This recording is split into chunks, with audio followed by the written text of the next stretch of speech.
Olá, tudo bem? Quanto tempo? Hoje eu trago para vocês a review de um vídeo do Albano, de uma série de vídeos que ele faz intitulado Seja uma Pessoa Melhor. E nesse vídeo especificamente ele faz o resumo do livro Dieta Mental, a qual ele traz 5 dicas valiosas, a qual eu me identifiquei bastante e tenho certeza que vocês também vão gostar muito.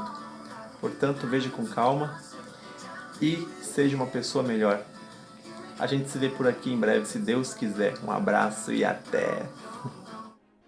Quero que voltem à época dos nossos ancestrais e os imaginem preparando um delicioso sanduíche com hambúrguer e queijo, e depois disso, tomando um gostoso sorvete como sobremesa. Não, com certeza não era assim que acontecia. Mas é isso que acontece nos dias atuais, na grande maioria das famílias do Brasil. Ingerimos uma média de mais de 70 quilos de trigo a cada ano, e o trigo não guarda nenhuma semelhança genética, estrutural ou química com aquilo que os caçadores e coletores um dia consumiram.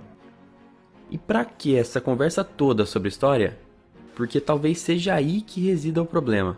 Cada vez mais nós vamos contra a fisiologia, usando ingredientes e alimentos para os quais não fomos geneticamente preparados. E existe um órgão que passa despercebido nas notícias, mas que sofre muito com esse tipo de alimentação. Olá, tudo bem? Meu nome é Albano, um amante de Nutella e de desenvolvimento pessoal. E esse é o Seja uma Pessoa Melhor. Hoje vamos falar sobre o livro A Dieta da Mente. O vídeo de hoje é sobre dicas sobre mudanças de estilo de vida que você pode realizar para manter um cérebro saudável e alerta, reduzindo assim o risco de doenças cerebrais degenerativas no futuro.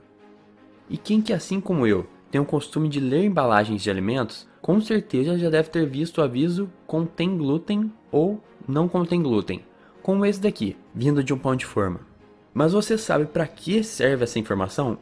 Antes de ler esse livro, eu pensava que esse aviso só servia para um número mínimo de pessoas que tinham intolerância a glúten. Mas depois da leitura desse livro, minha opinião mudou. Pesquisas e exames já constataram que a grande maioria das pessoas tem, pelo menos um pouco de sensibilidade ao glúten, e que isso pode estimular processos inflamatórios no corpo, inclusive no nosso tão poderoso cérebro.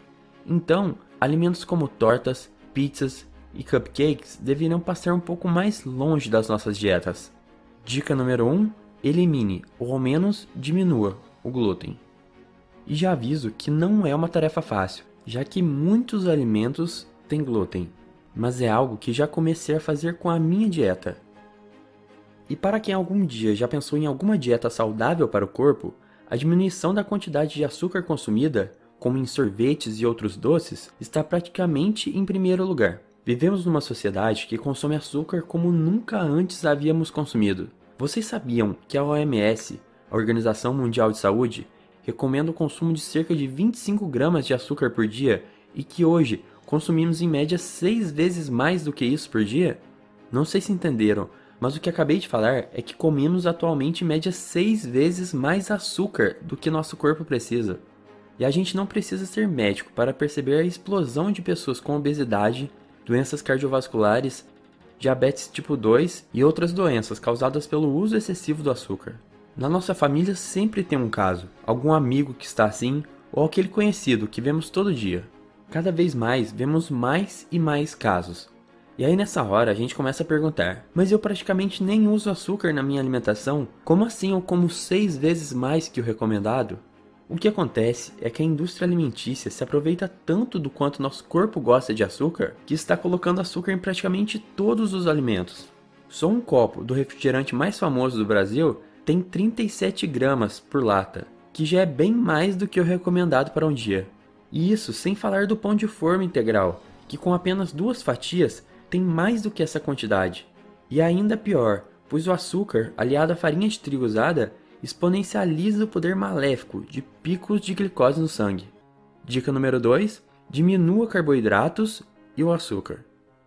E a pergunta que fica, depois que falamos em tirar glúten, tirar o açúcar e tirar carboidrato, é: o que então devemos comer? E a dica do livro é investir nas chamadas gorduras boas. Não é aquela batatinha que você come, não é a coxinha frita e também não é aquele pão com mortadela que deixa até a sua mão brilhando.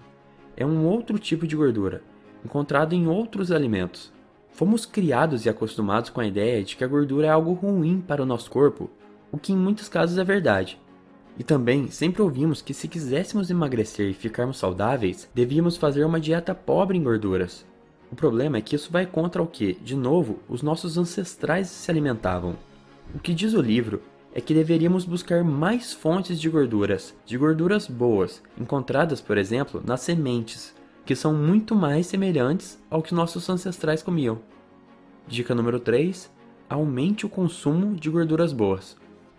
E agora já falamos um pouco sobre alimentação, mas ainda existem 2 itens que precisamos destacar, se quisermos ter uma mente mais poderosa. O primeiro delas é o exercício. Existe um elo muito grande em praticar exercícios e ter uma vida mais saudável.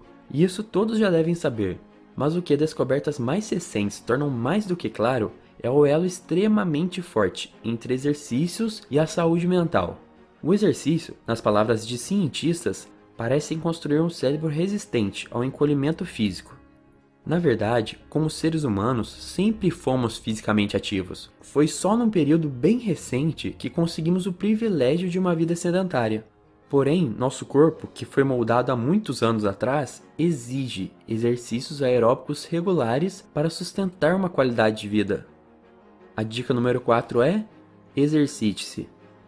E por último, algo que é subestimado por quase todos, e é a dica número 5: durma. Pesquisas e mais pesquisas apontam para a ligação direta entre uma boa noite de sono e a qualidade da sua mente. Se você é a pessoa que ainda pensa que dormindo 2 horas a menos por dia estará ganhando mais 2 para ser usada, saiba que você está enganadíssimo. Algo chamado queda de produtividade irá te derrubar. Digo isso porque uma das grandes mudanças na minha vida ocorreu quando eu li sobre isso e resolvi colocar isso em prática. Eu também era desses que resolviam dormir menos do que precisava por dia com o intuito de fazer mais coisas durante o dia. A partir do momento que aumentei minhas horas de sono, boom, a produtividade, a vontade de fazer coisas gratificantes, até o começo desse canal, isso tudo aconteceu.